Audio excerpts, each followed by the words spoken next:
The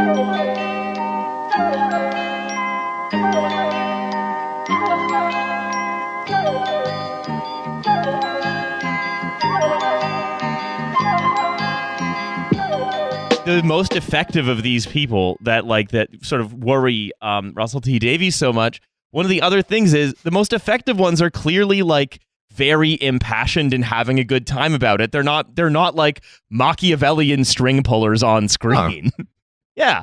Like Trump's just out there riffing about Ted Cruz being the Zodiac killer. He's not saying like, what if all of my opponents are actually criminals? Now, of course they're not, but doesn't it feel like they are? Yeah, like, Donald Trump, the least Machiavellian man in history. Again, it comes back to like, is that Russell T Davies' exposure to these people is through CNN or the BBC or the Guardian or whatever, where these people are interpreted for him, and then he has interpreted those interpretations into characters. Now, it's the same kind of shit that like all of the like liberal media did with like Nancy Pelosi is owning Trump with this brooch, or the Queen wearing this color is shading Donald Trump, kind of shit like that. Yeah. And so it's this kind of strange observation that it's a world where those observations are taken as the basis of fact. That's why it's so strange and why the politics are all so like clunky. Now, of course, these videos aren't real. But what if I was to tell you that both of these men have a very, very buttery staircase? That's right.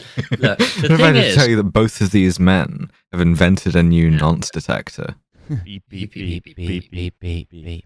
So, the leader of the opposition, just like they've got him on camera and be like, I've not invented a new nonce detector. This video's a lie. I'm using an old nonce detector. British made. Quite reliable.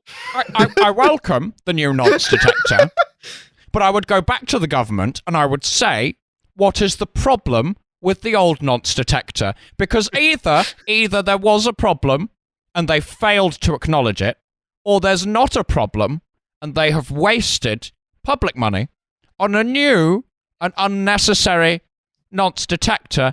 Beep, beep, beep. Beep, beep, beep, beep. You can't bring that shit into Parliament. Good God.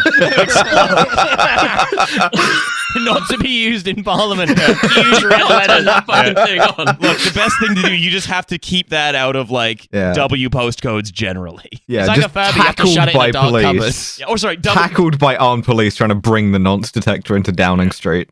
I mean, you got to keep it out of like W1 and SW3. He brings it in just to make a point, accidentally switches it on, and Guy Fawkes the entire building.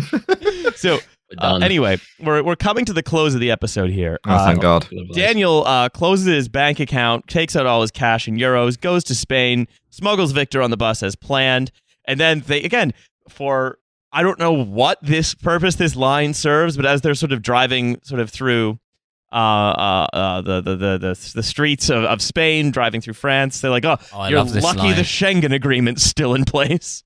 The one thing the populists couldn't take away, the Schengen Agreement. If anything, that's like one of the most like vulnerable elements of like this, of that whole sort of structure. Yeah, it's like Roe v. Wade. It's like you really think it's gonna last another 6 years? Yeah.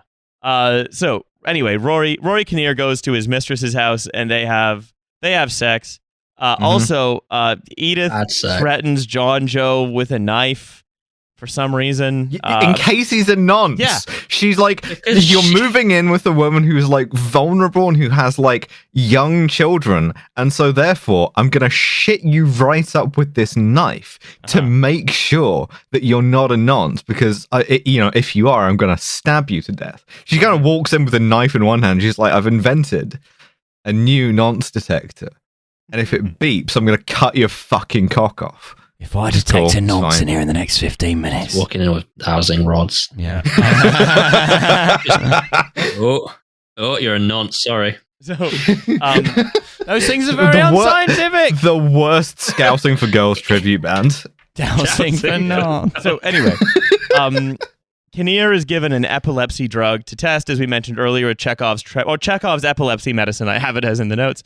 And then he can't stop turning his head left because, again, he's funny, right? He's in a clinic. Again, this is just so That's far hard from left realistic. Yeah, his achy is stuck, and he cannot stop strafing left. He's become a loony leftist. Yeah, he's no scope 360ing everything in his path.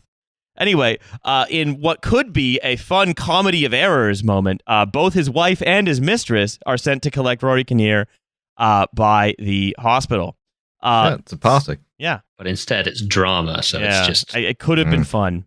Yeah, he like has to have sex with each of them in like adjoining rooms and run in and out through like It's a like- cutaway set. The conjugal rooms in the hospital. Classic. Yeah. Classic. You should have more like screwball comedies, I think. Bring back carry-on movies. I'm sorry, but before we can discharge you, sir, you will have to have sex with both your wife and your mistress in separate rooms to prove that you're fit. Yes, you shall have to go on a date with both of them at the same time at the same restaurant.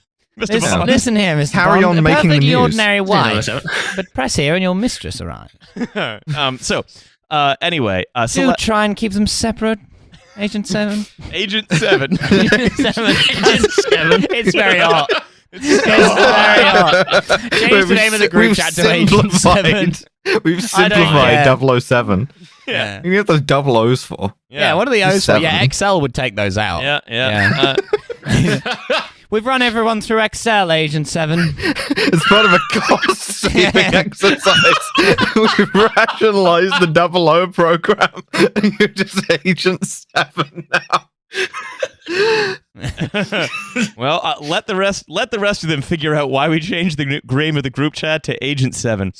Anyway, so this all blows What up. news, Agent 7? This is all blows up because Celeste and Steven drive back to Muriel's house, and then she's like, you were having an affair. And Muriel's Let's like, go sicko mode, I actually. like Celeste now. Get out of the house, Steven. And he goes to You all thought I were racist, but actually I hate my son. Yeah, Celeste went insanely sicko mode. And, She, and Celeste's first. daughter is like, did you cheat on my mum with a white woman? And when he says yes, she just like leaves him wordlessly, which is cool. Yeah, which was fucking based, actually. Yeah. He I thought that is was insanely white. good.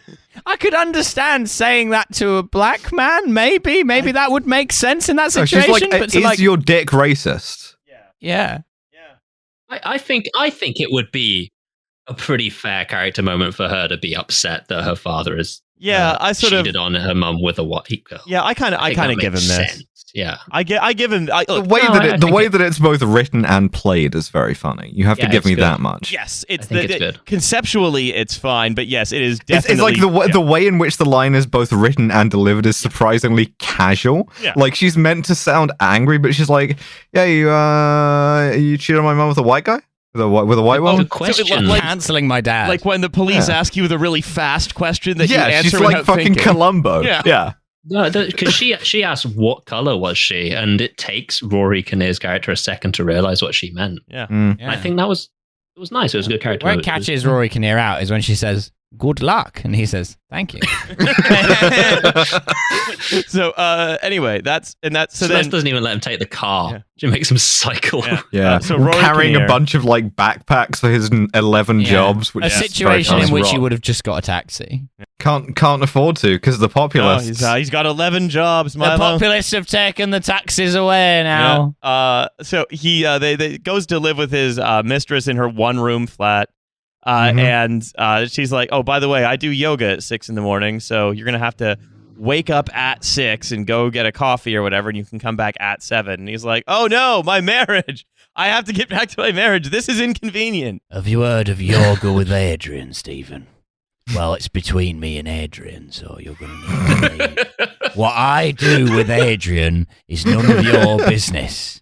I don't know why she's Barry Piss. You live with me now, Stephen. Barry Piss. Boss. Because of the It's hard to populists, move in you're with having an Barry affair with a man now. That's how I don't like it any more than you do, but you'll be sucking me off. But not between 6 and 7. That's between me and Adrian. Now go get a fucking mocha frappa latte. Yeah, I hear you, mug. I'm gonna crank off to yoga with. I'm gonna do something Gotta do with yoga with I'm Adrian. gonna- It's none of your business. I might be doing yoga. You can't prove anything. I'll be aligning my chakras. I love doing TF. Take when your concave ass down to the coffee shop. Take that beautiful concave ass out of here. Yeah. Rory Kinnear. I love doing TF when we all have heat madness. Yeah. The only man I've ever seen who could get pegged and tessellate with a fupa. Well, I'm going to be busy from 6, so I'm going to pick you up and stick you like a suction cup to the wall. For an hour. Weird kink where like your dom leaves you suction cup to the ceiling by your ass. Oh no, fucking Rory Kinnear is slowly unpeeling from the ceiling. I'm too gonna hot. climb up there and shove him back off.